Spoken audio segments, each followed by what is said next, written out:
अच्छा, तो भाई अपन ने इक्वेशन सॉल्व करना सीख लिया, होमोजीनियस इक्वेशन और नॉन होमोजीनियस इक्वेशन का मीनिंग समझ लिया। तो यार इक्वेशन सॉल्व करना भी आ गया और होमोजीनियस इक्वेशन और नॉन होमोजीनियस इक्वेशन का मीनिंग भी समझ लिया। चलो अच्छा, और देखो ध्यान से। अब क्रेमर बाबा इतने पर ही नहीं रुके, उन्होंने कुछ बातें और बोली है। आइए उन और बोली गई बातों को देखते हैं।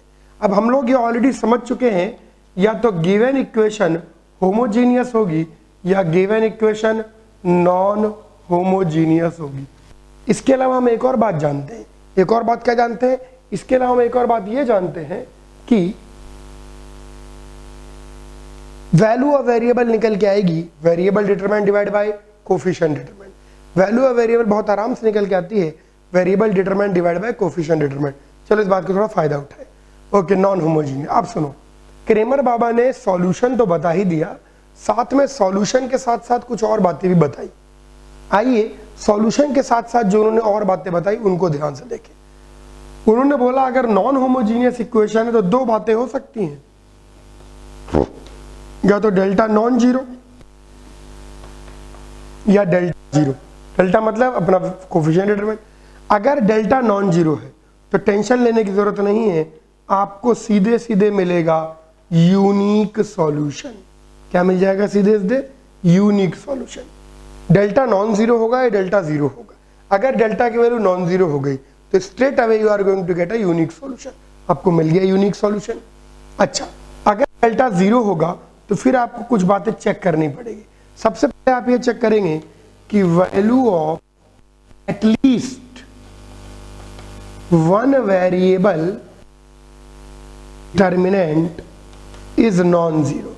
या तो कम से कम कोई एक ऐसा वेरिएबल डिटरमिनेंट मिल जाए जिसकी वैल्यू नॉन जीरो हो, या फिर value of all variable determinant is zero. भाई दो ही बातें हो सकती हैं, ये तो सारे के सारे वेरिएबल डिटरमिनेंट की वैल्यू जीरो हो जाए, या कम से कम कोई एक वेरिएबल डिटरमिनेंट हो जिसकी वैल्यू नॉन जीरो हो। अगर सारे के सारे वेरिएबल डिटरमिनेंट की वैल्यू जीरो, कोफिशिएंट डिटरमिनेंट भी जीरो, तो भाई साहब ऐसी स्थिति में मिलेगा आपको इनफाइनाइट सॉल्यूशन। और अगर एक भी ऐसा वेरिएबल डिटरमिनेंट आ गया जिसकी वैल्यू नॉन जीरो और कोफिशिएंट डिटरमिनेंट जीरो, तो भाई साहब गड़बड़ हो गई। ऐसी स्थिति में आपको मिलेगा नो सॉल्यूशन, इनफाइनाइट। अब देखो, अगर सॉल्यूशन है, चाहे यूनिक सॉल्यूशन हो चाहे इनफाइनाइट सॉल्यूशन हो, अगर सॉल्यूशन है चाहे यूनिक सॉल्यूशन हो चाहे इनफाइनाइट सॉल्यूशन हो, तो हम बोलेंगे इक्वेशन कंसिस्टेंट। कंसिस्टेंट का बस इतना ही मतलब होता है इज सॉल्यूशन। और अगर कभी नो सॉल्यूशन निकल के आ गया तो हम ऐसा भी बोल देते हैं इक्वेशन इज इनकंसिस्टेंट। अगर कोई बोले कंसिस्टेंट है इक्वेशन तो उसका मतलब बस इतना ही, भैया सॉल्यूशन है, सॉल्यूशन है। अब वो यूनिक है इनफाइनाइट है वो अलग मुद्दा है। अगर कोई बोल दे इक्वेशन इनकंसिस्टेंट है, भैया सॉल्यूशन ही नहीं है। समझ में आया? ये हो गई पूरी कथा नॉन होमोजीनियस इक्वेशन की। अब हम यहीं पर बात करेंगे होमोजीनियस इक्वेशन में। सोचो, होमोजीनियस इक्वेशन में तो all variable determinant already zero है, तो इसके अंदर दो बातें होंगी, या तो अब डेल्टा आपका जीरो है या डेल्टा आपका जीरो नहीं है। अगर डेल्टा जीरो नहीं है तो आपको यूनिक सॉल्यूशन मिलेगा, एक ही सॉल्यूशन मिलेगा जो कि आप आंखों से ही देख सकते हैं।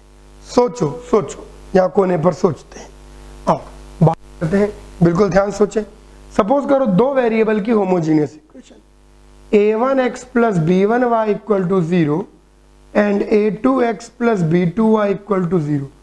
अंधा बच्चा भी बता सकता है कि इसका एक ही सॉल्यूशन है, मतलब एक सॉल्यूशन तो है ही 0,0, क्योंकि अगर x को भी 0 रख दूं y को भी 0 रख दूं तो पूरी इक्वेशन तो 0 हो ही जाएगी। अगर x को भी 0 रख दूं y को भी 0 रख दूं तो पूरी इक्वेशन तो 0 हो ही जाएगी। बहुत बढ़िया भाई साहब। अब जब मैंने कह दिया यार एक ही सॉल्यूशन है बस और नहीं है, और 0,0 दिख रहा है, तो यानी वो यूनिक सॉल्यूशन क्या होगा 0,0, and it is 0,0 and so on. मतलब सारे वेरिएबल जीरो। ये डॉट डॉट का मतलब है जितने भी वेरिएबल है जीरो। 2 वेरिएबल है तो 2 जीरो, दोनों वेरिएबल की वैल्यू जीरो। 3 वेरिएबल है तो XYZ तीनों वेरिएबल की वैल्यू जीरो। अब आपको मैंने देखो ये तो ऑब्जर्वेशन से दिख रहा है यार, कोई भी होमोजीनियस इक्वेशन होगी, आप लोग तो इंटेलिजेंट हो, कोई भी होमोजीनियस इक्वेशन होगी तो 0,0,0,0 तो सॉल्यूशन होगा ही यार।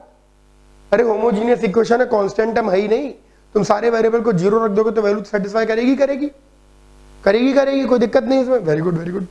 अच्छा अब सुनो, अब मैंने बोल दिया भाई 0,0 तो सॉल्यूशन दिख ही रहा है।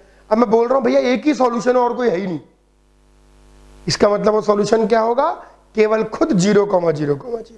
चलिए अच्छा, तो भैया यूनिक सॉल्यूशन 0,0। इस पर्टिकुलर सॉल्यूशन को, इसका नाम है ट्रिवियल सॉल्यूशन। ट्रिवियल शब्द का मतलब होता है मामूली, ट्रिवियल सी बात, मामूली सी बात है। तो ट्रिवियल सॉल्यूशन का मतलब है इतना मामूली सॉल्यूशन है कि आप आंखों से ऑब्जर्व कर सकते हैं। तो ट्रिवियल सॉल्यूशन जब भी कोई अगर हमको बोलेगा, कोई हमको बोलेगा ट्रिवियल सॉल्यूशन, तो ट्रिवियल सॉल्यूशन का मतलब इतना ही होता है कि value of all variable is 0। बस ट्रिवियल सॉल्यूशन का मतलब इतना ही होता है कि सारे वेरिएबल की वैल्यू कितनी 0। और अगर कोई बोले नॉन ट्रिवियल सॉल्यूशन, तो नॉन ट्रिवियल सॉल्यूशन का मतलब है एटलीस्ट, कम से कम, at least one variable is non 0। देखो एक खास सॉल्यूशन का नाम है ट्रिवियल सॉल्यूशन, एक खास सॉल्यूशन का नाम है ट्रिवियल सॉल्यूशन। ट्रिवियल सॉल्यूशन का मतलब है सारे वेरिएबल की वैल्यू 0। अब ये तो आप आंखों से ऑब्जर्व कर सकते हैं, इसीलिए इसका नाम ट्रिवियल सॉल्यूशन है। ट्रिवियल का मतलब मामूली सा सॉल्यूशन, कोई भी देख सकता है 0,0। वो एकलौता खास सॉल्यूशन 0,0,0,0 जितने भी वेरिएबल हो, उस खास सॉल्यूशन को ट्रिवियल सॉल्यूशन कहेंगे। उसके अलावा बाकी जितने भी सॉल्यूशन हैं जिनमें कोई भी एक वेरिएबल नॉन जीरो हो जाएगा वो कहलाएंगे नॉन ट्रिवियल सॉल्यूशन। ठीक है, अच्छा, यानी एक खास बात हमको पता लगी कि अगर होमोजीनियस इक्वेशन का यूनिक सॉल्यूशन है तो वो एक ही सॉल्यूशन है और वो क्या होगा, ट्रिवियल सॉल्यूशन। नेक्स्ट, अगर डेल्टा इक्वल टू 0 है तो ऐसे केस में आपको मिलेंगे infinite solution, that is we will get non trivial solution also, यानी हमको नॉन ट्रिवियल सॉल्यूशन भी मिलेंगे। क्या यह बात समझ में आई? बिल्कुल ध्यान देखें, या तो डेल्टा नॉन जीरो होगा या डेल्टा जीरो होगा और कुछ नहीं होगा, या तो डेल्टा नॉन जीरो होगा या डेल्टा जीरो होगा, दो ही बातें होंगी। ठीक है, और कुछ नहीं होगा। अगर डेल्टा जीरो है ना तो देखो ट्रिवियल सॉल्यूशन तो आएगा ही, अरे 0,0 तो उसको हमेशा ही सेटिस्फाई करेगा, लेकिन उसके अलावा भी करोड़ों करोड़ों सॉल्यूशन होंगे। अब 0,0 के अलावा जो भी सॉल्यूशन होंगे 0,0 को दोबारा तो काउंट करेंगे नहीं, इसका मतलब बाकी सारे सॉल्यूशन क्या होंगे, नॉन ट्रिवियल सॉल्यूशन। कभी कभी आईटी वाले चालाकी करते हैं, बोलते हैं कि होमोजीनियस इक्वेशन का नॉन ट्रिवियल सॉल्यूशन है। अगर किसी ने बोल दिया होमोजीनियस इक्वेशन का नॉन ट्रिवियल सॉल्यूशन है, डेल्टा की वैल्यू क्या आएगी, 0। तो डेल्टा वेल्टा की वैल्यू देखकर हम इक्वेशंस के बारे में गेस कर सकते हैं कि उनके ट्रिवियल सॉल्यूशन है, नॉन ट्रिवियल सॉल्यूशन है, इनफाइनाइट सॉल्यूशन है, नो सॉल्यूशन है, यूनिक सॉल्यूशन है, कंसिस्टेंट है, इनकंसिस्टेंट है, और भी बहुत सारी बातें हैं। चलो इस पर बेस क्वेश्चन लगाए, कॉपी कर लो। ये बहुत अच्छा क्वेश्चन आईटी के अंदर आया था, 2 क्वेश्चन लेने जा रहा हूँ और दोनों के दोनों आईटी के अंदर पूछे गए सवाल है। दोनों को देखो, एक बहुत प्यारा क्वेश्चन आईटी के अंदर आया था जो अपन ने होमोजीनियस इक्वेशन का कंसेप्ट पढ़ लिया है, उसी होमोजीनियस इक्वेशन के कंसेप्ट पर बेस्ड। ध्यान सुनो, क्वेश्चन कहता है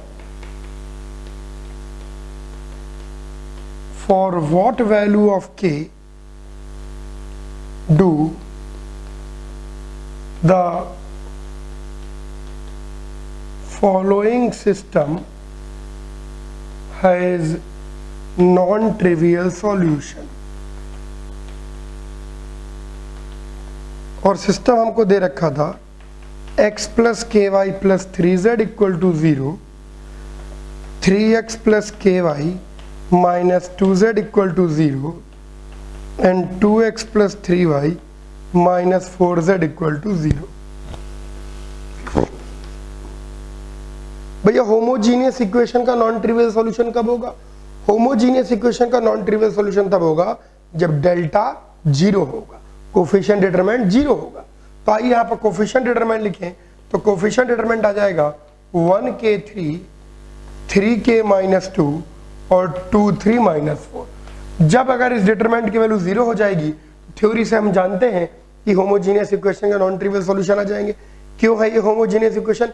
भाई है ये होमोजीनियस इक्वेशन इसलिए है कि सारे के सारे कांस्टेंट टर्म 0 हैं, तीनों के तीनों इक्वेशन में केवल कोफिशिएंट प्रेजेंट है, एक भी कांस्टेंट टर्म प्रेजेंट नहीं है। अच्छा चलिए ठीक है, आइए इसको 0 करने की कोशिश करते हैं। Let us try to make this 0।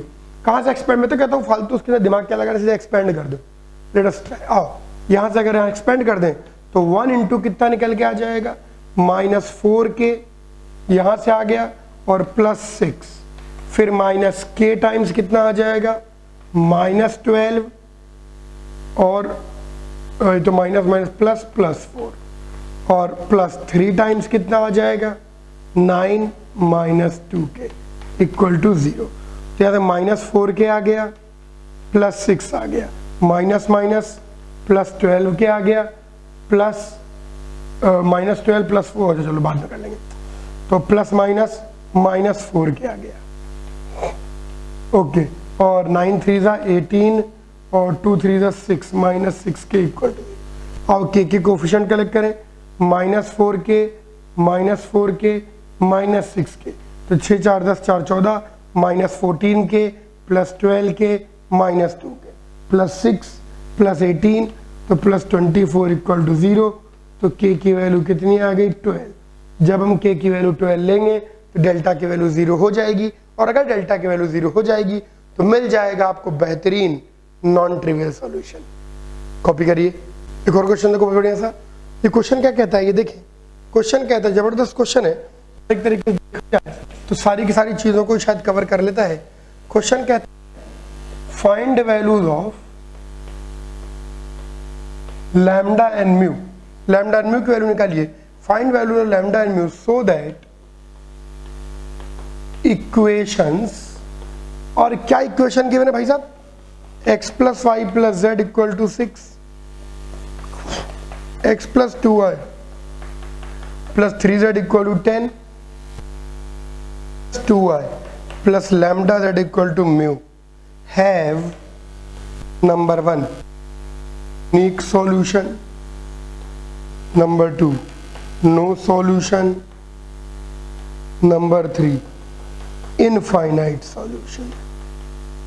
पूरा पोस्टमार्टम ही कर लिया क्रेमर रूल का। जो कुछ हमने क्रेमर रूल में पढ़ा पूरा का पूरा ही यूज करना पड़ेगा। चलो देखते हैं क्या क्या कह रहा है। क्वेश्चन कहता है फाइंड ऐसी लैम्डा और म्यू की वैल्यू निकालिए ताकि इन इक्वेशंस के यूनिक सॉल्यूशन हो, नो सॉल्यूशन हो, इनफाइनाइट सॉल्यूशन। अब unique solution, no solution, infinite solution अगर इन सब की बात करनी है तो सबसे पहले हमको सारे के सारे वेरिएबल डिटरमिनेंट और कोफिशिएंट डिटरमिनेंट भी निकालने होंगे। चलो देखें, डेल्टा की अगर बात करें तो डेल्टा यहाँ पर निकल के आ जाएगा 1 1 1 1 2 3 और 1 2 लैम्डा। यहीं पर अगर डेल्टा एक्स की बात करें तो डेल्टा एक्स में आ जाएगा 6 10 म्यू 1 2 2 1 3 लैम्डा। अगर यहीं पर डेल्टा वाई की बात करें तो 1 1 1 6 10 म्यू और यहाँ आ जाएगा 1 3 लैम्डा। और यहीं पर अगर डेल्टा जेड की बात करें तो 1 1 1 1 2 2 और 6 10 म्यू। चलो इतने से काम नहीं बनेगा, हर एक को एक्सपेंड करना है। चलो करते हैं, इसको एक्सपेंड करें तो 1 into 2 lambda minus 6 minus 1 into lambda minus 3 plus 1 into 2 minus 2 0। तो इसकी वैल्यू आ गई 2 lambda minus lambda lambda minus 6 और यहाँ माइनस माइनस प्लस 3 तो माइनस 3। ठीक है, तो भैया पहले डिटरमिनेंट की वैल्यू लैम्डा माइनस 3 आ गई। आइए दूसरे की बात करें, इज इक्वल टू 6 इंटू, अगर यहाँ एक्सपेंड कर दें तो 2 लैम्डा माइनस 6 और यहाँ पर -1 इंटू कितना आ जाएगा 10 लैम्डा माइनस 3 म्यू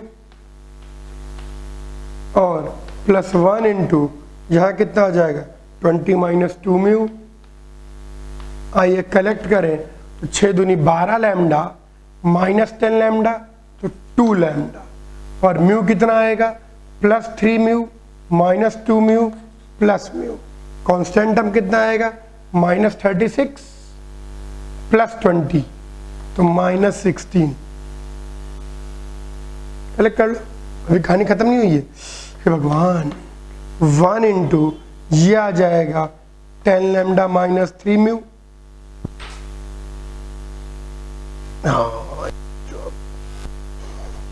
ये आ जाएगा 1 into 10 lambda minus 3 mu minus 6 into lambda minus 3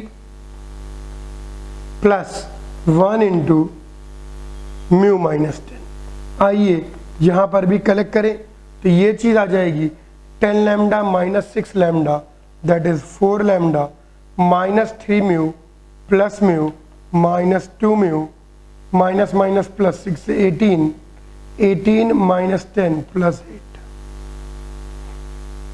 okay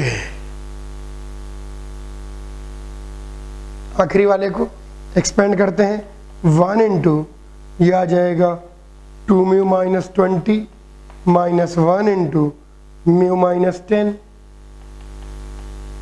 ये आ गया निकल के प्लस 6 इंटू 0 तो कुछ बचा ही नहीं।